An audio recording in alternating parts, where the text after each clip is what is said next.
வணக்கம். திருமாவளவனும் காலி, திமுகவும் காலி. தமிழகத்தில் இனி தலையே தூக்க முடியாது.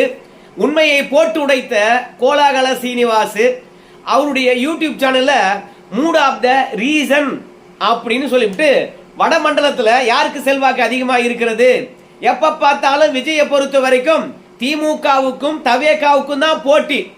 களத்துல அதிமுக இல்ல, நாம் தமிழர் கட்சி கிடையாது, பாஜக கிடையாது. அதனால களத்துல திமுகவும் தவேகாவும் தான் இருக்குது. அவங்களுக்குள்ளதான் போட்டி. களத்திலே இல்லாதவங்களை நான் விமர்சனம் பண்ண மாட்டேன் அப்படின்னு சொல்லிக் கொண்டிருக்க இந்த தருணத்துல வருகின்ற கருத்து கணிப்பெல்லாம் விஜய்க்கு தான் செல்வாக்கு இருக்குது அப்படின்னு சொல்லிக் கொண்டிருக்கிற இந்த தருணத்துல இளைஞர் பட்டாளமானது தவேகா பக்கம் சாய்ந்து போய்விட்டது. இளம் பெண்களும் வயது முதிர்ந்த பெண்களும் விஜய் தான் மாற்று, ஒரு முறை போட்டு பார்க்க போற ஓட்டு அப்படின்னு சொல்லிட்டு இருக்க இந்த தருணத்துல களத்துல இறங்குவோம். கள நிலவரம் என்னன்னு பார்ப்போம். குறிப்பா வடக்கு மண்டலத்தை ஆராய்வோம்.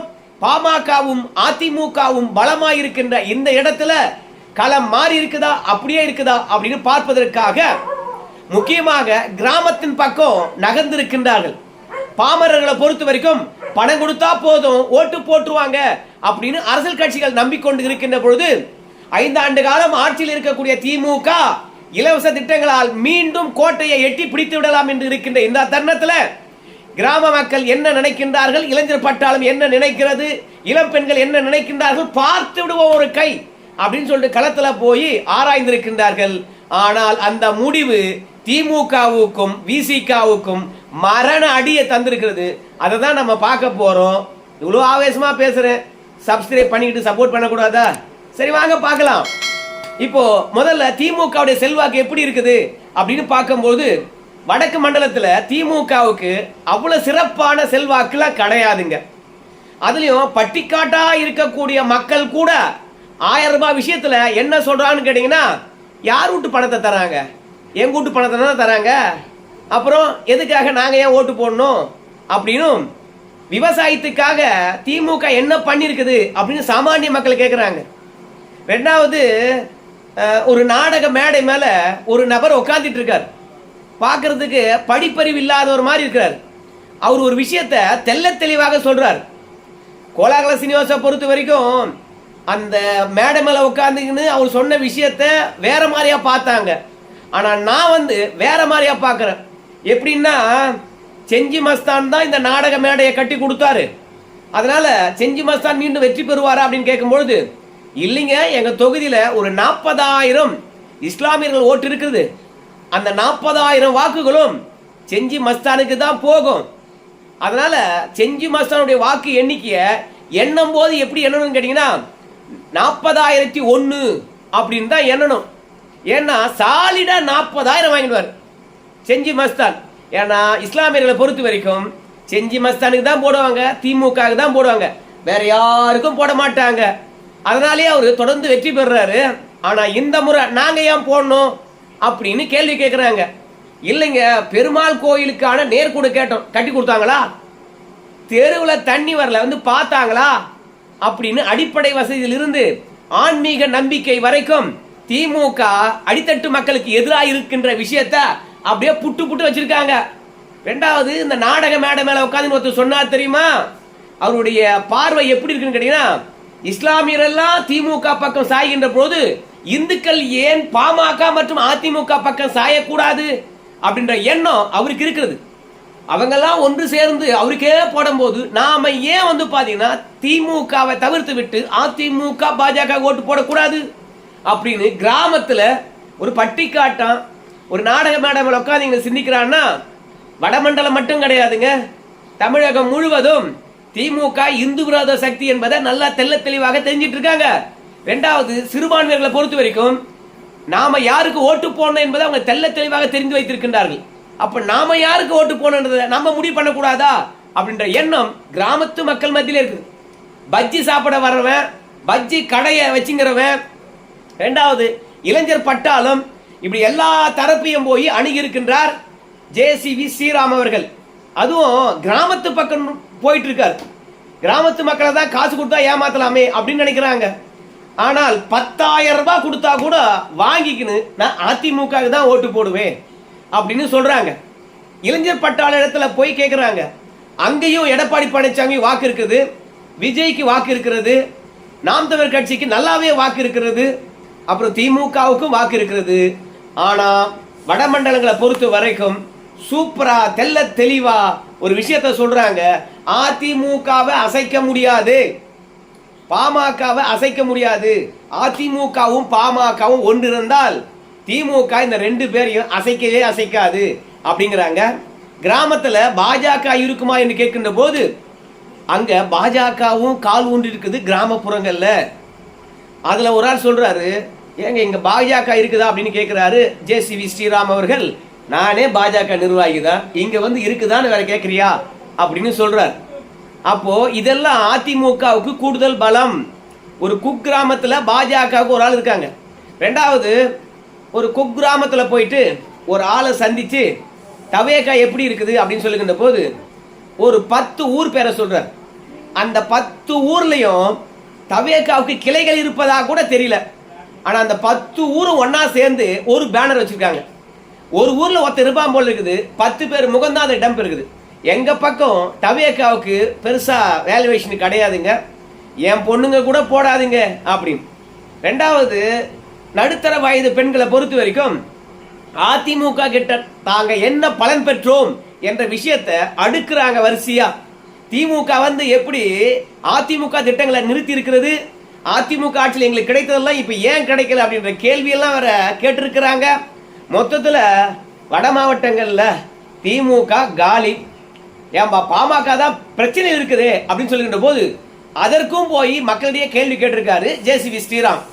அவங்கள பொறுத்த வரைக்கும் பாமக எங்கேயும் போல, ராமதாஸை பொறுத்த வரைக்கும் பிள்ளைய அடிப்பணியை வைக்க எதுக்காக அடிப்பணியை வைக்கணும், ரெண்டாவது பொண்டாட்டிக்கு சொத்துலேருந்து ஏதாவது கொடுக்கணுன்றதுக்காக கட்சியை உடைச்சு அந்த ரெண்டாவது பொண்டாட்டினுடைய கைகூலியா இருக்கிறவங்க, திமுகவுடைய கைகூலியா இருக்கிறவங்க ராமதாசா கூட சேர்ந்துக்கிட்டு ராமதாச கைப்பாவியா வச்சுக்கிட்டு அன்புமணி ராமதாச மிரட்டி பார்க்கறாங்க.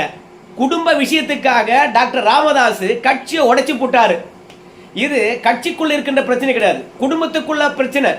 அதை எப்படி பேசி தீர்த்துக்கணுமோ அப்படி பேசி தீர்த்துக்கணும்.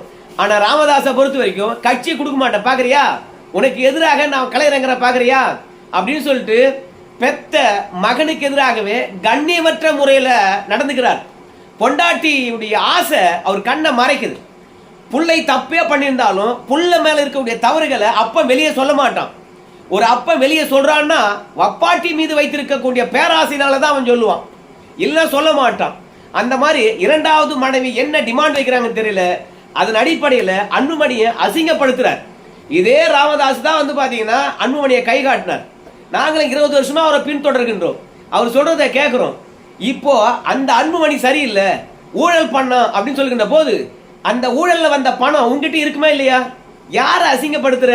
மல்லாந்தா படுத்துக்கின்னு எங்க விட்டத்தை பார்த்து எச்சம் மூஞ்சா யார் மேல வந்து விழும்? இது வயதில் முதிர்ந்த அனுபவசாலியா இருக்கக்கூடிய கட்சியையும் சங்கத்தையும் வழிநடத்தி சென்ற ராமதாஸுக்கு தெரியாதா? குடும்ப பிரச்சனையால கட்சியை நாசம் பண்ணி வச்சுக்கிறா தெரியாதா? அதனால வயதானவர்களோ இளைஞர்களோ யாரா இருந்தாலும் அன்புமணி பக்கம்தான். அன்புமணியை பாருங்க எந்த அளவுக்கு நாகரிகமா இருக்கார் பாருங்க. அப்ப 1000 குற்றச்சாட்டு வைக்கிறான் பொது தளத்துல. அவன் மட்டும் இல்லாம அவனுடைய எடுபுடிகளும் அவனுடைய கையாட்களும் அன்புமணி மீது அவதூறு பரப்புகின்றார்கள், தீர்மானம் போடுறாங்க. இதெல்லாம் எங்க கட்சி பிரச்சனை, நாங்க உள்ள போய் பேசிக்கிறோம், வெளியெல்லாம் சொல்ல மாட்டேன். என்ன ஒரு முதிர்ச்சி! அதனால இளைஞர்கள் பட்டாளத்தில் இருந்து வயதானவர்கள் வரைக்கும் அன்புமணி பின்னாடி இருக்கிறாங்க. அதனால பாமக உடையவில்லை. தேர்தல் நேரத்தில் ராமதாஸ் வந்து சேர்ந்து தான் ஆகணும் அப்படின்னு எல்லாரும் நினைக்கிறாங்க. திமுக பாமக உடைச்சு விட்டதா நினைக்குது. ஆனா அடித்தட்டில் இருக்கக்கூடிய வன்னியர்களை பொறுத்த வரைக்கும் பாமக உடையில அன்புமணி கிட்ட முழுசா இருக்குது அப்படின்னு அழகா சொல்லியிருக்கிறாங்க. ஆனா வன்னியர்களை பொறுத்த வரைக்கும் டாக்டர் ராமதாஸ் மீது நல்ல பாசம் வச்சிருக்காங்க, இல்லைன்னு சொல்ல, மரியாதை வச்சிருக்காங்க, இல்லைன்னு சொல்ல. ஆனால் சமீப காலமாக அவர் நடந்து கொள்வது, இத்தனை ஆண்டு காலம் அவரு மரியாதையும் மானத்தையும் காப்பாற்றி இருந்தார் பாருங்க, அதுக்கு அழகில்லை அப்படின்றத சொல்றாங்க. இனிமேலாவது டாக்டர் ராமதாஸ் அவர்கள் திருந்தணும், அன்புமணி ராமதாஸ் சொல்றத கேட்டு நடக்கணும் அப்படின்றது எல்லாருடைய கருத்தா இருக்குது. ஒன்னே ஒன்று நான் சொல்றேன், திமுக குட்டிக்கரணம் போட்டா கூட பாரம்பரியமாக திமுக இருக்கிறான் பாரு, அப்படி இல்லையா திமுகவில் பொறுப்பு வாங்கி வச்சுக்கிறான் பாரு, அவன் மட்டும்தான் வடமண்டலத்தில் இருந்து வன்னியர்கிட்ட இருந்து ஓட்டு வாங்க முடியும். திமுகவுக்கு ஒரு வன்னிய ஓட்டு போட்டா கூட வரலாறு அவனை மன்னிக்கவே மன்னிக்காது. ஏன் தெரியுமா?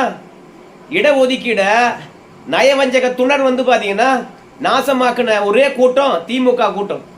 அதனால திமுக எவன் ஓட்டு போட்டாலும் சரி அவனை துரோகி என்று தான் சொல்லும் வரலாறு. அதனால வடமண்டலத்தை பொறுத்த வரைக்கும் ஒட்டுமொத்த வன்னியர்களும் திமுக எதிராக தான் இருக்கிறாங்க. அதான் கோலாகல சீனிவாஸ் ஜே.சி. ஸ்ரீராமனுடைய கருத்து கணிப்பு தெளிவா தெரிவிக்கிறது. எப்போதும் வடமண்டலத்தை பொறுத்த வரைக்கும் திமுக கோட்டைன்னுவாங்க. ஆனா இந்த முறை மக்கள் கை கழுவிட்டாங்க. 2021 இருந்து ஒட்டுமொத்தமாக அதிமுக பக்கம் பாமக பக்கம் வந்தாச்சு வன்னியர்கள். மத்தவங்க ஓட்டு அப்படின்னு சொல்லுகின்ற போது அங்கதான் விசிக இருக்கிறது. விசிகாவை கண்டு மாற்று சமூகத்தினர் பயப்படாம என்னைக்காவது இருக்காங்களா? விசிகாவினரை பார்த்து எதுக்காக பயப்படுறாங்க? எல்லாம் சாதி மறுப்பு திருமணம் என்று சொல்லிவிட்டு சம்பிரதாயத்துக்காக கல்யாணம் பண்ணி அப்புறம் கல்யாணமான பொண்ணை கண்ணை கசக்க வைக்கிறாங்க, வீட்டுக்கு திரட்டி விட்டுறானுங்க. அதனால இந்த விசிகாவை கண்டாவே வந்து வன்னியர்கள் மட்டுமல்ல மாற்று சமூகத்தினரும் பயப்படுறாங்க. அதனால வடமண்டலங்களை பொறுத்த வரைக்கும் திமுகவுடன் விசிகா இருப்பதனால மாற்று சமூகம் ஓட்டு போடாது, ரெண்டாவது வன்னியர்களும் ஓட்டு போட மாட்டாங்க. அதெல்லாம் தாண்டி விசிகாவினரை பொறுத்த வரைக்கும் கட்ட பஞ்சாயத்து கட்டுக்கடங்காம செய்யறாங்க.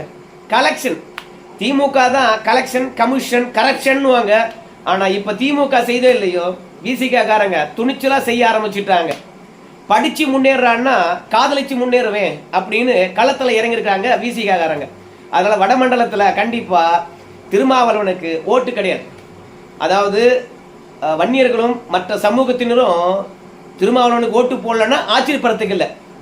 ஏன்னா ஜாதி அடிப்படையில் தான் அரசியல் செய்யறாரு திருமாவளவன். அதனால அவனுக்கு ஏன் நான் ஓட்டு போடணும்னு சொல்லிட்டு மாற்று சமூகமும் வன்னியர்களும் ஓட்டு போட மாட்டாங்க. ஆனா தன் சமூகத்தில் இருக்கக்கூடிய பெண்களே வந்து அவரு திமுக அடிமையா இருக்காருங்க, எங்க தலைவரை பொறுத்த வரைக்கும் எங்களை வந்து பார்க்கலைங்க, நான் விஜய்க்கு ஓட்டு போட போறேங்க அப்படின்னு ஜே.சி. ஸ்ரீராம் அவர்களுடைய மூட் ஆஃப் த ரீசன் அந்த கருத்து கணிப்புல வெளிவந்திருக்குது. அப்போ யாரு திருமாவளவன் சமூகமும் இல்ல திருமாவளவன் கட்சியில் இருக்கக்கூடிய நிர்வாகியே சொல்றாரு, நான் இந்த முறை விஜய்க்கு தான் போட போறேன், திருமாவளவன் கிடையாது. என்னங்க 3 முறையா போட்டு ஜெயிக்க வச்சோம், என்ன பண்ணாருங்க, ஊரை வந்து பார்த்தாருங்களா அப்படின்னு. அந்த பெண்மணி இன்னொரு வார்த்தையை அழுத்தம் திருத்தமா சொல்றாங்க, எங்க ஊர் மட்டும் இல்ல எந்த ஊரையும் வந்து பாத்தீங்கன்னா திருமாவளவன் பார்க்கவே இல்லை, அப்புறம் நாங்க ஏன் ஓட்டு போடணும் அப்படின்னு சொல்லிட்டு விஜய்க்கு தான் ஓட்டு போட போறேன் அப்படின்ட்டாங்க. சோ சுத்தமா சோழி முடிஞ்சுதா? திருமாவளவனை நம்பித்தான் வந்து பாத்தீங்கன்னா திமுக இருக்குது. வடமண்டலம் தான் நம்மளுக்கு கை கொடுக்கும் என்று எண்ணி இருந்த திமுகவுக்கு வடமண்டலத்துல இந்த முறை வாக்கு கிடையாது. அதனால திமுகவும் சோழி முடிஞ்சது, விசிகாவும் சோழி முடிஞ்சது. வன்னியர்கள் இந்த முறை கொஞ்சம் அதிமுக பாமக பக்கம் போட்டாங்கன்னா அதுக்கப்புறம் திமுக வடமண்டலத்துல என்ன பண்ணாலும் தலை தூக்காது. திமுகவை பொறுத்த வரைக்கும் நமக்கு செல்வாக்கு குறைஞ்சு போச்சு என்பதனாலதான் இளைஞரணி நிர்வாகி மாநாடே திருவண்ணாமலை போட்டார். ஆனால் அப்படி இருந்தும் வன்னியர்கள் வந்து பாத்தீங்கன்னா திமுகவுக்கும் அதோட கூட்டணி கட்சிகளுக்கும் பெரிய ஆப்ப வைக்கிறாங்க என்பது கருத்து கணிப்புல தெல்ல தெளிவாக தெரிகிறது. எல்லா விஷயங்களும் வந்து பாத்தீங்கன்னா ஆதாரத்துடன் வந்து ஜே.சி. ஸ்ரீராம் அவர்களும் கோலாகல சீனிவாஸ் அவர்களும் புட்டு வச்சுட்டாங்க. வடமண்டலத்துல திமுகவுக்கோ விசிகாவுக்கோ ஆதரவு கிடையாது என்பது தெரிஞ்சு போச்சு. ஆனால் ஒரே ஒரு இடத்துல மட்டும் அவங்க மிஸ் பண்றாங்க, இல்ல தங்களுக்கு இருக்கக்கூடிய கருத்தை திணிக்கிறாங்களோ என்ற ஒரு எண்ணம் இருக்குது. என்ன தெரியுமா? தென் மண்டலத்தை பொறுத்த வரைக்கும் பன்னீர்செல்வத்துக்கும் டிடிவி தினகரனுக்கும் செல்வாக்கு இல்லை என்று அவங்க சொல்றாங்க. தினகரனுக்கு 2 மாவட்டம் தான் செல்வாக்கு, அதை தாண்டி ஒன்றும் கிடையாது. அதுலயும் சுருக்கி 2 தொகுதியில மட்டும்தான் தினகரனுக்கு செல்வாக்கு, வேற எங்கேயும் செல்வாக்கு இல்லை அப்படின்னு சொல்ல வரார். அது தவறா கணிக்கின்றார்களோ குறைத்து மதிப்பின்றார்களோ தினகரனை அப்படின்னு என்ன தோன்றுகிறது. இப்ப தினகரனை பொறுத்த வரைக்கும் தேர்தல் நெருங்க நெருங்க களத்துக்கு போய் நிர்வாகிகளை சந்திக்கின்றார், சுறுசுறுப்பாக்குறார். அதனால தென் மண்டலத்தை வந்து பாத்தீங்கன்னா எடப்பாடி பழனிசாமி மிஸ் பண்ணிடக்கூடாது. அங்க வாக்குகளை வாங்குறதுக்கு என்ன முயற்சி பண்ணணுமோ அந்த முயற்சியை கடுமையா களத்தில் இறங்கணும். கோலாகல சீனிவாசும் ஜே.சி. ஸ்ரீராம் அவர்கள் சொல்றதும் அது உண்மை இல்லை அப்படின்றது எனக்கு நல்லா தெரியுது தென் மண்டலத்தை. அதனால 2021 பண்ண தப்ப இப்ப பண்ணிடக்கூடாது. யாரையெல்லாம் அரவணைக்கணுமோ அவங்களையெல்லாம் அரவணைக்கணும் அப்படின்றது என்னுடைய எண்ணம். அதனால தேனியா இருக்கலாம், இல்ல அதாவது நான் சொல்றது பன்னீர்செல்வமா இருக்கலாம், அதே மாதிரி நம்ம டிடிவி தினகரனா இருக்கலாம், கண்டிப்பாக தென் மாவட்டங்களில் பெரிய தாக்கத்தை ஏற்படுத்துவாங்க. அதனால அவங்களை அரவணைக்க வேண்டியது பாஜகவுடைய பொறுப்பு. எடப்பாடி பழனிசாமி பயப்படுவார். அவர்கிட்ட எப்படி சொல்லணுமோ அப்படி சொல்லி தென் மண்டலத்தையும் வந்து பார்த்தீங்கன்னா ஸ்ட்ராங் பண்ணாமல் வச்சுங்களேன். வடக்கு மண்டலம் உங்கள் எல்லாருக்கும் தெரியும். நான் எல்லா வீடியோவிலும் சொல்லிட்டு வரேன். ஒவ்வொரு வன்னியனும் கொலவரியில் இருக்கிறான். திமுகவில் இருக்கக்கூடிய வன்னியன் கூட திமுக மீது கொலவரியில் இருக்கின்றான். ஆட்சிக்கு வந்தாங்க, கட்சியில் நாங்கள் இருக்கிறோம், எங்களுக்கு என்ன செஞ்சாங்கன்னு கேட்குறாங்க. நிர்வாகிகள் மட்டும்தான் வந்து என்னடா பண்ணுறது, நாளைக்கு கேள்வி கேட்பாரு என்பதற்காக திமுக ஓட்டு போடுவான் வன்னியன். ஆனால் திமுக இருக்கக்கூடிய வன்னியன் கூட வந்து பார்த்தீங்கன்னா ஓட்டு போட மாட்டான். அன்புமணி ராமதாஸ் கேட்டார் ஒரே ஒரு கேள்வி, திமுகவில் இருந்துகிட்டு இந்த அன்புமணியை எதிர்க்கக்கூடிய உனக்கும் சேர்த்து தான் நான் போராடுறேன், உன் பிள்ளைக்கும் சேர்த்து தான் நான் போராடுறேன் இடஒதுக்கீடுக்காக. நீ அங்க இருந்துகிட்டு என்னை கிண்டல் பண்ணலாம், கேலி பண்ணலாம், வன்னியர்கள் வந்து பார்த்தீங்கன்னா வளர்ச்சி அடைஞ்சிட்டாங்க அப்படின்னு சொல்லிட்டு தலைமையை குளிர்விக்கலாம் பொய் சொல்லி. ஆனால் உன்னை வரலாறு மன்னிக்காது, உனக்கும் சேர்த்துத்தான் போராடுகின்றேன், என்னை எதிர்க்கின்றவனுக்கும் சேர்த்தே போராடுகின்றேன் களத்தில் அப்படின்னார். அதனால திமுக நிர்வாகியா இருக்காம வன்னியன் அவனா ஓட்டு போடுவான். ஆனா மற்ற வட மாவட்டத்தில் திமுகவுக்கு பணம் கொடுத்தா கூட போட மாட்டாங்க. ஜேசிவி ஸ்ரீராம் அவர்கள் பப்ளிக்கா போட்டு உடைச்சிட்டாரு. கொங்கு மண்டலம் ஏற்கனவே வந்து பாத்தீங்கன்னா திமுகவுக்கு பெரிய முத்திரையே குத்திருக்கின்றார்கள். சேகர்பாபு, அப்புறம் KN நேரு, அதுக்கப்புறம் செந்தில் பாலாஜி, இவங்களுடைய அடாவடிய கொங்கு மண்டலமானது சுத்தமா வந்து பாத்தீங்கன்னா ஏற்றுக்கொள்ளவே இல்லை. சேகர்பாபு இந்துக்களுக்கு விரோதியா இருக்கிறார் என்பது கொங்கு மண்டல மக்களுடைய எண்ணம். செந்தில் பாலாஜி தான் பெரிய செயல் வீரரா கொங்கு மண்டலத்துல. அப்ப கொங்கு மண்டலத்தில் இருக்கக்கூடிய திமுக நிர்வாகிகளை என்ன சோங்கியா, அப்போ என்ன அவங்க மட்டும் ஏதாவது எங்க இடத்துல போட்டுட்டு நாங்க வேலை செய்ய மாட்டோமா அப்படின்ற ஒரு எண்ணம். அதனால அங்க ஏவா வேலு போனது, KN நேரு அவர்கள் அங்க போனது, நம்முடைய செந்தில் பாலாஜி அங்க போனது பெரிய திமுக உட்கட்சி பூசல கொங்கு மண்டலத்தை உருவாக்கி இருக்கிறது. ஏற்கனவே கொங்கு மண்டலமானது அதிமுக பாஜக கோட்டை, இப்ப உட்கட்சி பூசலும் அதிகரித்து இருக்கிறது. அதனால கொங்கு மண்டலமும் வடக்கு மண்டலமும் கிழக்கு மண்டலமும் உண்மையா சொல்ற அதிமுக கோட்டையாக மாறி இருக்குது. நேற்று புட்டு வச்சுட்டாங்க. ஸோ இன்னும் தேர்தல் நெருக்கத்தில் நிச்சயமா எடப்பாடி பழனிசாமியும் பாமகவும் கைகோர்க்கின்ற போது இன்னும் சந்தேகம் இல்லாம அதிமுக மற்றும் பாமக பாஜக கூட்டணி வடமண்டலங்களை எட்ஜி எடுக்கும். திமுக அதை தொட்டு கூட பார்க்க முடியாது. எப்போ பணம் கொடுத்தா என்ன அவன் அப்பம் விட்டு பணமா கொடுக்குறான், எங்க வீட்டு பணம் தானே என்று கிராமத்தில் இருக்கக்கூடிய ஏழை எளிய மக்கள் கேள்வி கேட்கிறாங்களோ அப்போது 1000 ரூபாயும் இலவச பேருந்தும் மக்கள் கிட்ட எடுபடல் என்பது உறுதியா தெரிஞ்சு போச்சு. இதை வச்சுதானே ஏமாத்திருந்தீங்க, அதுவே இப்ப பீஸ் போச்சு என்பதுதான் என்னுடைய எண்ணம். சரி நண்பர்களே, தேர்தல் நெருக்கத்துல களம் மாறுமா அப்படியே இருக்குமா? உங்க கருத்தை சொல்லுங்க. நன்றி.